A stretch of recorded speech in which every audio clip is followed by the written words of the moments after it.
Every German anti-tank weapon in World War II explained. Picture the ground trembling beneath your boots.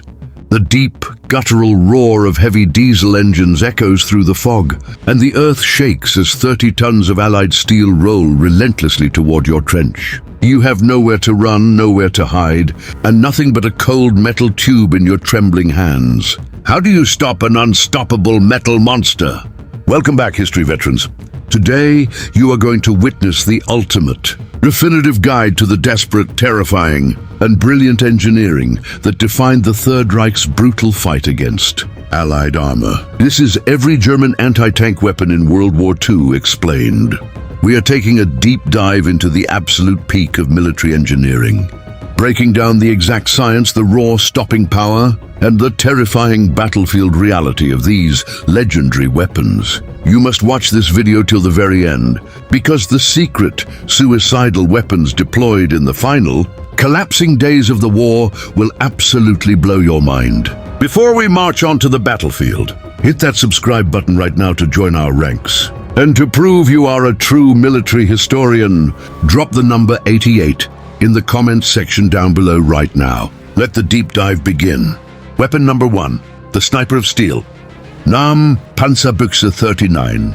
Purpose, man-portable single-shot anti-tank rifle. Why it's deadly? This was not a normal rifle.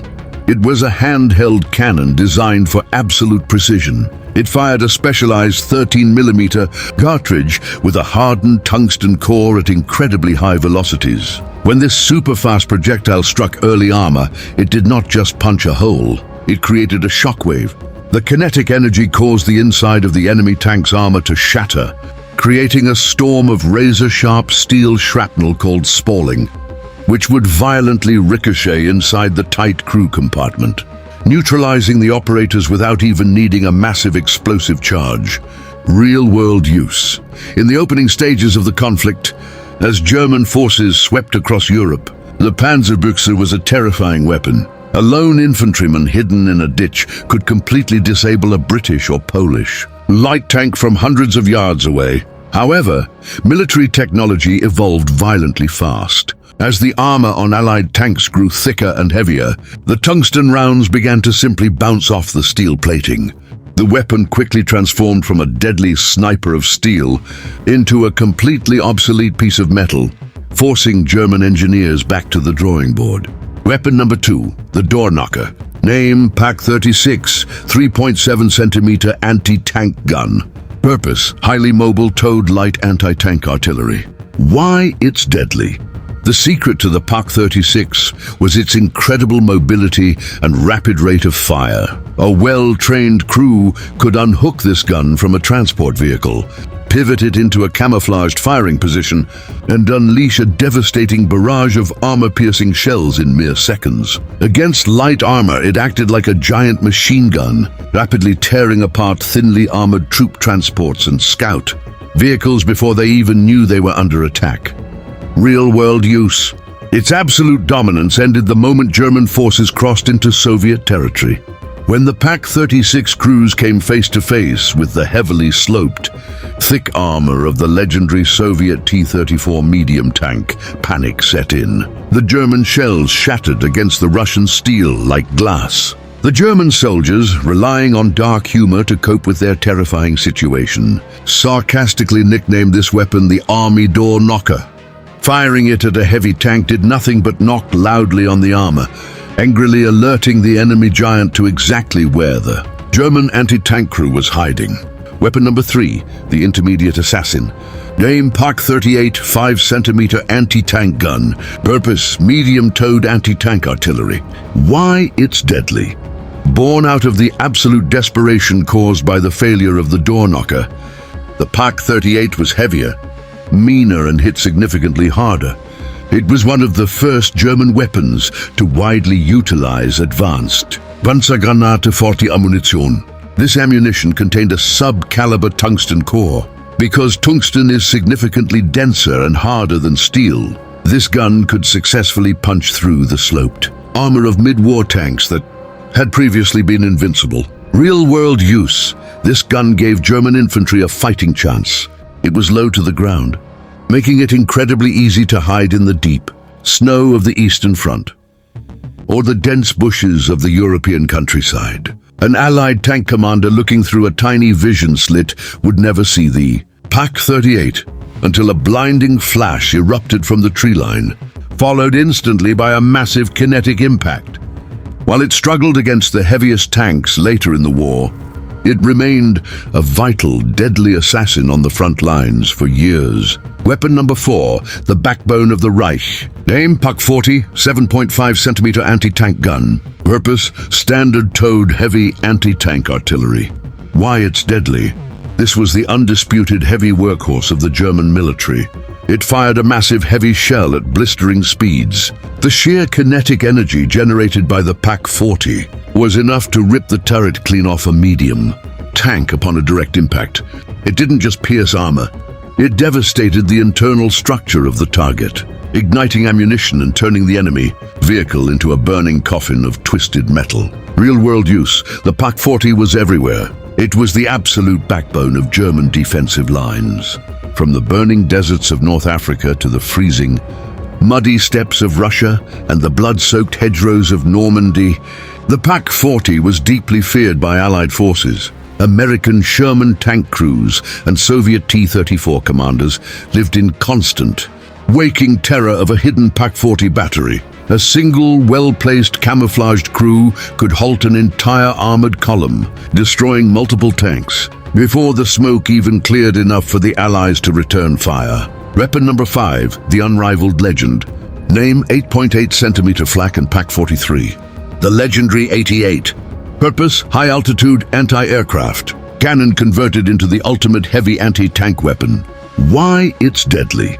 The 88 is the most famous artillery piece in human history for one terrifying reason: its completely flat trajectory and godlike muzzle velocity. Because it was originally designed to shoot planes out of the sky, the shell had to travel insanely fast. When pointed at the ground, this speed meant the heavy, armor-piercing shell traveled in a perfectly straight line, completely ignoring gravity at standard combat ranges. It possessed enough penetrating power to slice through the thickest, heaviest Allied armor like a hot knife through butter, from distances where the enemy could not even see the gun. Real-world use. First utilized in a desperate anti-tank role by the brilliant tactician Erwin Rommel, the 88 created a psychological terror unmatched by any other weapon. Allied tank crews knew that if an 88 had them in its sights, they were already dead.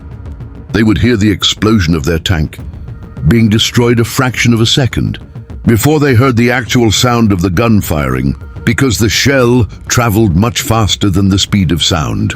The dedicated anti-tank version, the Pak-43, was an absolute monster that could annihilate heavily armored Soviet IS-2 tanks and heavily modified American jumbo Shermans with horrifying ease from miles away.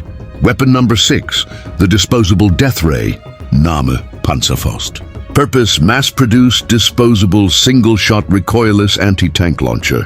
Why it's deadly? The Panzerfaust completely changed the rules of armored warfare. Instead of relying on a massive, heavy cannon firing a fast, kinetic shell, it used the terrifying science of a shaped charge. The warhead contained a cone of explosive. Upon impact, the explosion focused all of its incredible energy into a tiny, hyper-focused jet of superheated liquid metal. This jet burned at thousands of degrees, instantly melting and washing right through up to 200 millimeters of solid steel, incinerating everything and everyone inside the tank in a split second. Real-world use. This weapon was the great equalizer. It was incredibly cheap to manufacture, highly portable, and required almost zero training.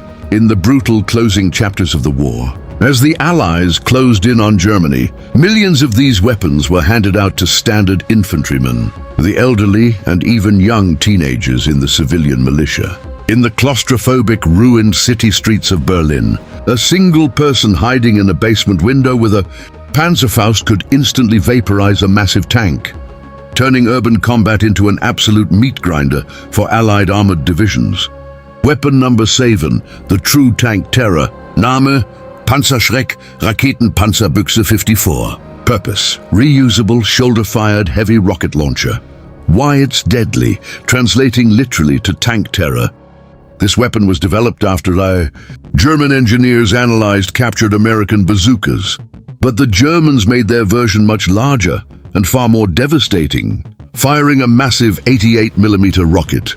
The Panzerschreck delivered a profoundly powerful shaped charge, warhead at a significantly longer range than the Panzerfaust. It gave a two-man infantry team the exact same destructive, armor-melting power as a heavy anti-tank cannon, but they could carry it on their backs through dense forests and ruined buildings. Real-world use. Operating the Panzerschreck required extreme bravery and physical endurance. The massive rocket motor continued to burn violently, even after it left the firing tube. This meant a giant plume of toxic, burning exhaust would blast directly back into the face of the soldier firing it. Early operators had to wear thick, heavy protective ponchos and stifling gas masks just to pull the trigger without being severely burned. Later versions had a large metal blast shield attached to protect the user's face. It was the ultimate ambush weapon, highly prized by elite tank hunting units who would stalk enemy armor through the dense forest of the Ardennes. Weapon number 8, the suicidal magnet. Name: Hafthohlladung magnetic anti-tank mine. Purpose: hand-placed magnetic-shaped charge explosive device. Why it's deadly, this heavy, bell-shaped explosive utilized 3 incredibly powerful magnets at its base. When attached perfectly flat against the steel hull of an enemy tank, the internal shaped charge was perfectly angled to guarantee absolute, catastrophic destruction of the vehicle's engine block or crew compartment. There was no bouncing off, no glancing blows. If it stuck, the tank was doomed. Real-world use, this was a weapon of absolute desperation, requiring borderline suicidal courage. To use it, a German infantryman had to wait in a muddy trench until a massive 30-ton metal beast rolled right on top of him. He then had to break cover, physically run up to the moving tank, while being shot at by enemy infantry and machine guns, violently slap the heavy mine onto the metal armor, pull the friction fuse, and sprint for his life before it detonated 3 seconds later. The psychological toll of using this weapon was unimaginable. From the early harmless tapping of the door knockers, to the earth-shattering godlike power of the legendary 88s, and finally down to the terrifying, desperate, close-quarters rocket launches in the crumbling ruins of Europe. The evolution of German anti-tank technology was a relentless, brutal, and blood-soaked race against the unstoppable tide of Allied armor. Every single weapon we discussed today was born in the fires of necessity, and each left a permanent, highly destructive mark on the history of global warfare. Now, I turn the question over to you, the true historians. Which of these terrifying weapons do you believe was the absolute most effective on the battlefield? And tell me honestly, would you have ever had the raw courage to run up to a moving tank to place a magnetic mine?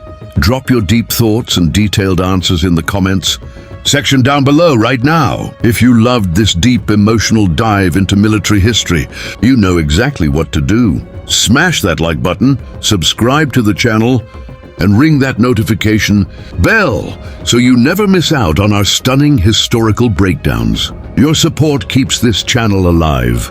Thank you so much for watching, and we will see you on the battlefield in the next video.